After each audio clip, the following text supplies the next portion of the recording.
Good morning students, today's class for class 9 chapter 4 कर रहे हैं। एक्सरसाइज 4.3 दो चर वाले रैखिक समीकरण। और 4.3 के पहले 5 क्वेश्चन हम कर चुके हैं, उसी में ही आज है। In this lecture we will do question number 6, 7, 8। तीनों ही क्वेश्चन बहुत इंपॉर्टेंट है इस एक्सरसाइज के। और एक्चुअली ये exercise not only for 9th class important है, 10th, 11th, 12th, ये मतलब बेस है आपका। तो क्वेश्चन नंबर 6 करते हैं, देखते हैं कैसे।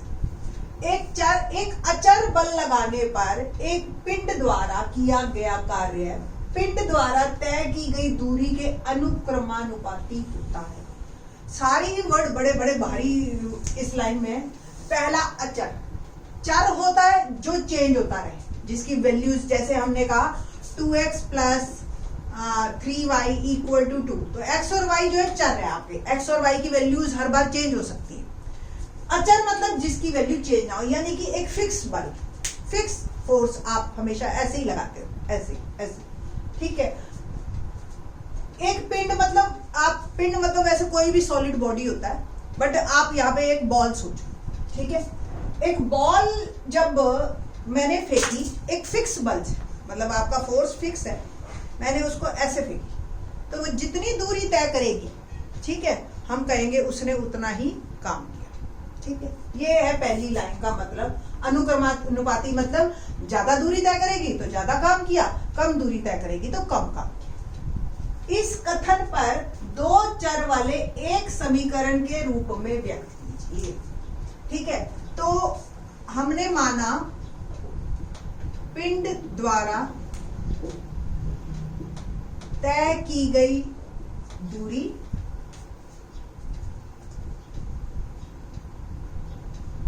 x, ठीक है, और पिंड द्वारा किया गया कार्य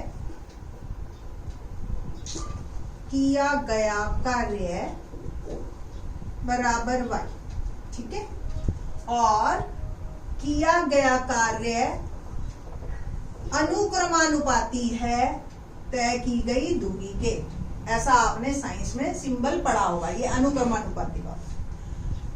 जब ये अनुक्रमानुपाती हम हटाते हैं तो इसकी जगह एक स्थिरांक लगाते हैं, के जो है स्थिरांक है, ठीक है बेटा। आप साइंस में ये सब कुछ पढ़ के आए हैं। यहाँ पे क्योंकि उसने कहा आगे की लाइन, ये जो है एक्चुअल में इन दिस केस, आपने अगर साइंस में, मैं आपको कुछ अच्छे बच्चों को तो पता चल ही जाएगा, work done equal to Fs या Fd, कोई टीचर ऐसे करवा देती है। वर्क डन मतलब W, F मतलब फोर्स, S मतलब डिस्टेंस, ठीक है। तो डिस्टेंस जो है Fd इसलिए कहा, ठीक। तो यहाँ पे K जो है, यहाँ पे आपको जो शो कर रहा है वो क्योंकि फिक्स है आपका बल, ठीक है।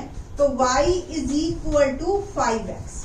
अचर बल 5 मात्रक लेकर उसका आलेख खींचिए। तो अचर बल यानी कि K 5 लिया हमने, और ये मेरी एक इक्वेशन बन गई, और मैंने अब इसका ग्राफ बनाना है, ठीक है।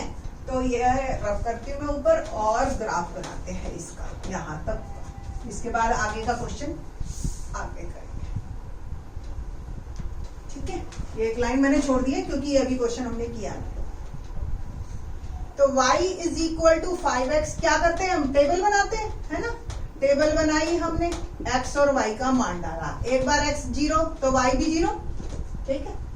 x1 तो y 5, x2 तो y क्या हो जाएगा 10। ग्राफ बनाते हैं हम।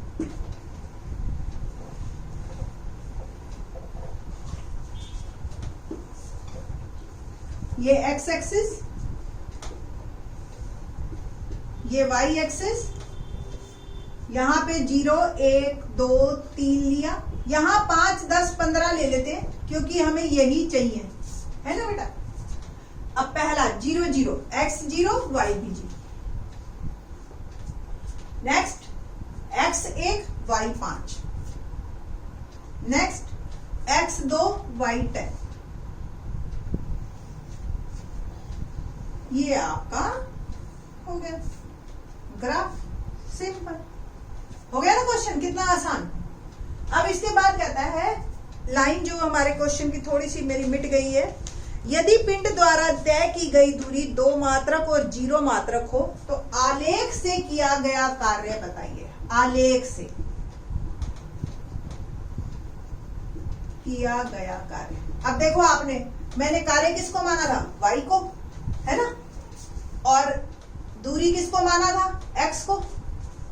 x थी मेरी दूरी और y था कार्य। अब वो कहता है कि अगर दूरी 2 मात्रक है तो कार्य बताओ। यदि दूरी 2 मात्रक है तो कार्य कितना है? 10। ठीक है, ग्राफ से इस लाइन तक पहुंचो और ये आंसर आपका आएगा। यदि कार्य 0 है तो, यदि दूरी 0 मात्रक है तो कार्य भी 0 ही है। आपके ये दोनों आंसर एक्चुअली ग्राफ के अंदर ही आ गए। कोई और पूछता, जैसे दूरी सपोज 3 है, ठीक है, तो बताओ, तो फिर ग्राफ थोड़ा सा जेन्युइन बनता आपका कि ये जी 5 आ गया। तो ग्राफ से बहुत कुछ पता चलता है आपको। 1-3 पॉइंट से आपने ग्राफ बनाया, बाकी के पॉइंट्स आप बड़े आराम से ग्राफ से निकाल सकते हो। ठीक है, तो ये था हमारा क्वेश्चन नंबर 6। अब करते हैं हम क्वेश्चन नंबर 7। क्वेश्चन नंबर 7 देखते हैं। मैंने थोड़ा सा ही लिखा, आगे का मैं बता दूंगी। एक विद्यालय की छात्राएं यामिनी और फातिमा ने भूकंप पीड़ित लोगों के लिए प्रधानमंत्री राहत कोष में कुल मिला के 100 रुपए दिए। दोनों ने, हमें नहीं पता कि 50-50 दिए, 40-60 दिए, 70-30 दिए, लाइक दैट। ठीक है, आपको इसका आलेख खींचना है और आपको जो है इसका जो बस यही आलेख ही है, समीकरण बनाओ और आलेख खींचो। तो ठीक है जी, माना यामिनी ने पैसे दिए, यामिनी ने रुपए दिए x, ठीक है, और फातिमा ने दिए y। कुल मिला के दोनों कितने हैं? x plus y 100। बस सिंपल, टेबल बनाइए, ये समीकरण बन गया आपका। अब इसका आपको आलेख खींचना। आलेख मतलब ग्राफ, x और y। मैंने ये सोच लिया, अगर x 50 तो y भी 50 है ना बेटा। देखो यहाँ से y 100 माइनस x की वैल्यू डालते जाओ आप।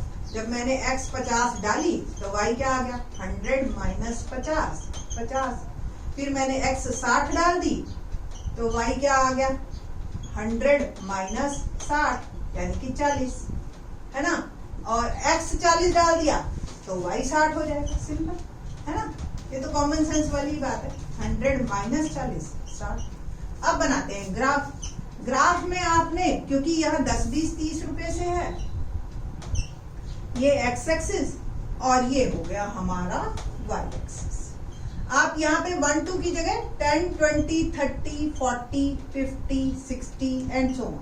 10, 20, 30, 40, 50, 60 एंड सो। ठीक है, ऐसे ड्रॉ कर लीजिए आप। ओके, नाउ y 50, x 50 और y भी 50 ले लिया।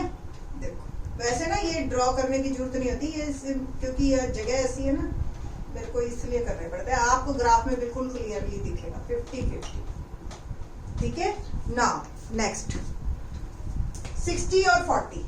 y x 60 है और ये 40, x 60, ये पॉइंट आ गया। नेक्स्ट पॉइंट क्या है हमारे पास? x 40, y 60। x 40 है, सॉरी, तो यहां से शुरू करते हैं। y 60, ये पॉइंट आ गया मेरे पास और इसका आपने ग्राफ ड्रॉ करना। ये एक लाइन में सीधे आएंगे आपके।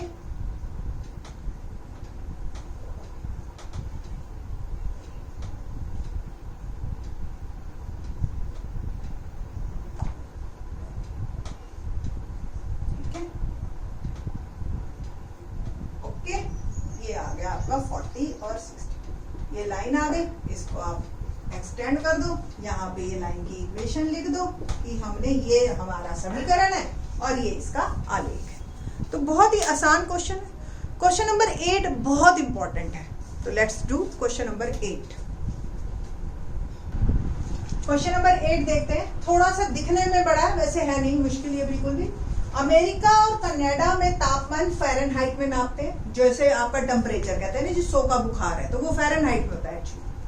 भारत में सेल्सियस में नापते हैं। जैसे आप कहते हैं कि आज 25 डिग्री टेम्परेचर है, आज 45 हो गया, तो ये सेल्सियस में होता है, और हमारा जो टेम्परेचर है वो फ़ारेनहाइट में है।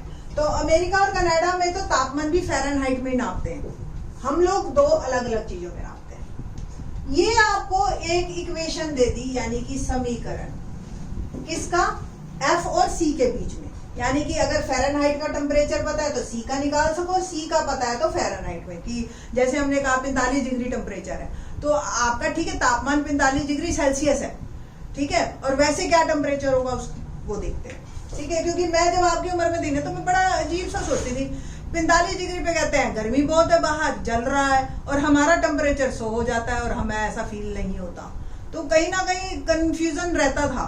तो आज आपको ये क्लियर करते हैं कि एफ और सी दो अलग अलग चीजें हैं, ठीक है। तो क्वेश्चन क्या है हमारा पहला, कि सेल्सियस को एक्स और फ़ारेनहाइट को वाई लीजिए। तो y इक्वल टू 9/5x + 32, यही बन गई ना इक्वेशन, ठीक है। और पहले समीकरण बनाओ और फिर इसका आलेख खींचो। तो सबसे पहले मैं आलेख खींचने का ही काम कर लेती हूँ, ठीक है जी। तो ये हो गया एक्स एक्सिस मेरा, और ये हो गया मेरा वाई एक्सिस, ये 0 0, ठीक है। अब इसकी जब टेबल बनाएंगे तो आपको भी पता है कि 5 से कट जाए, ऐसी बनाऊं मैं, ये x ये y, पहला तो मैं 0 ही लूंगी, फिर 5 ले लूंगी, फिर 10, ये मैंने अपने मन में सोचा है, ठीक है। आप जो मर्जी ले सकते हो। तो पहला मैं ये रब कर रही हूँ कि ये पहला क्वेश्चन हम कर रहे हैं।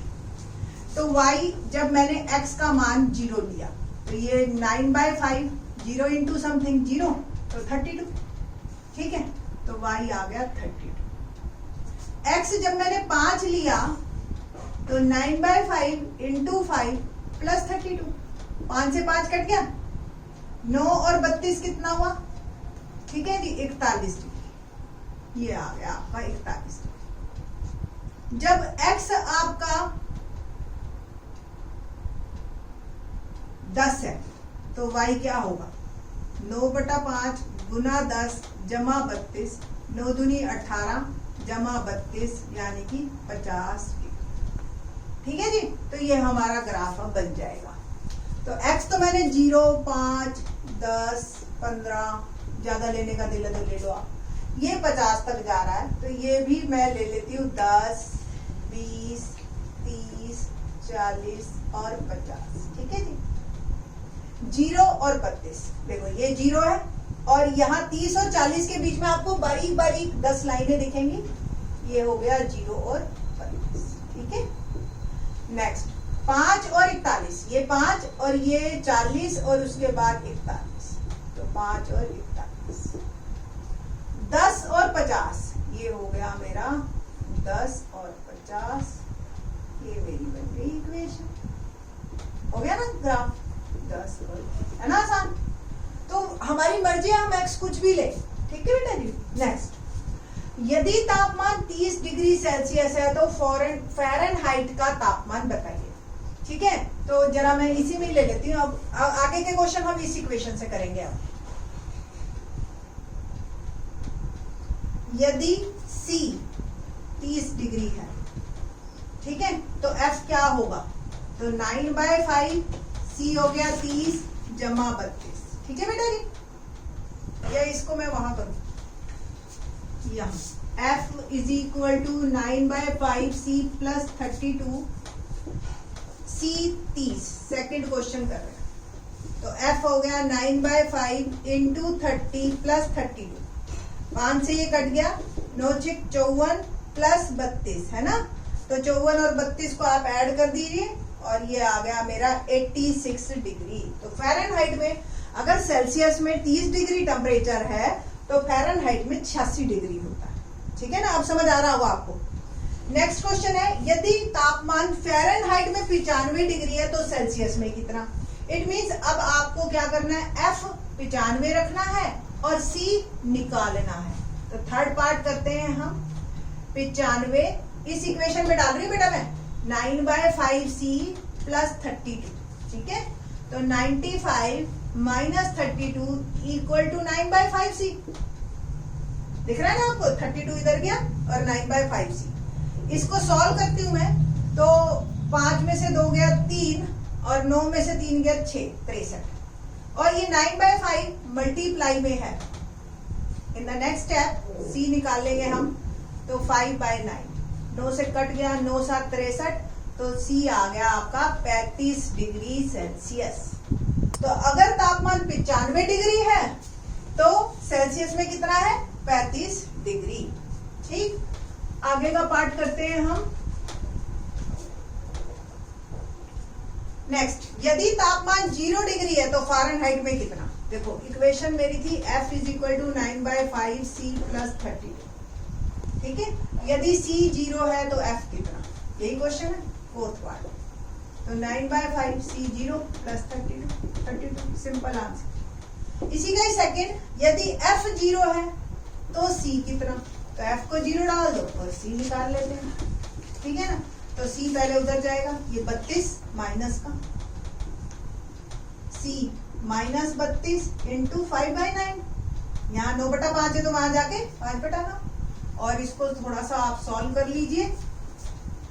C आ जाएगा माइनस का 160/9, और 160/9 को और हम करते हैं तो -9 एकम 9 और 70, 9 7 63, फिर 70, तो 17, फिर ऑलमोस्ट 8 के बराबर ले लो आप, तो -17.8 डिग्री सेल्सियस। यहाँ लिख देना लगभग, क्योंकि बेटा जी ये कभी भी एंड नहीं होगा आपका, नीचे 9 है इसमें। आगे चले, पांचवा बड़ा इंटरेस्टिंग है। एक बार ये केबीसी में भी आया, देखते हैं, हार गई थी मुझे। यदि कोई ऐसा तापमान भी है जो दोनों में बराबर हो, यानी कि सेल्सियस और फ़ारेनहाइट दोनों में आपको सेम देना है, कि भाई जैसे 100 डिग्री इसमें 100 डिग्री उसमें सेम, तो हम क्या करते हैं, जो मेरी इक्वेशन थी F 9/5 C + 32, तो F की जगह भी मैं C ही लिख देती हूँ। यही बात हुई ना, F और C बराबर, यही चाहिए, तो F की जगह भी मैंने लिख दिया C, या C की जगह F, एक ही बात। C वाले एक साइड, मतलब बाकी सारे एक साइड। C को मैंने इधर भेजा, 32 इधर, -32, 5 एलसीएम, 9C - 5C, तो -32 आ गया 4C/5। ठीक है, और C क्या आ जाएगा? -32 और 5/4, इधर 4/5 है तो उधर 5/4, 4 8 32, -40 डिग्री सेल्सियस बोलो या -40 डिग्री फ़ारेनहाइट बोलो, दोनों का मतलब एक ही है। -40 पे ये जाके बराबर हो जाते हैं। ठीक है जी, तो इस तरीके से ये आपका क्वेश्चन कंप्लीट होता है। Next exercise in the next lecture. Thanks.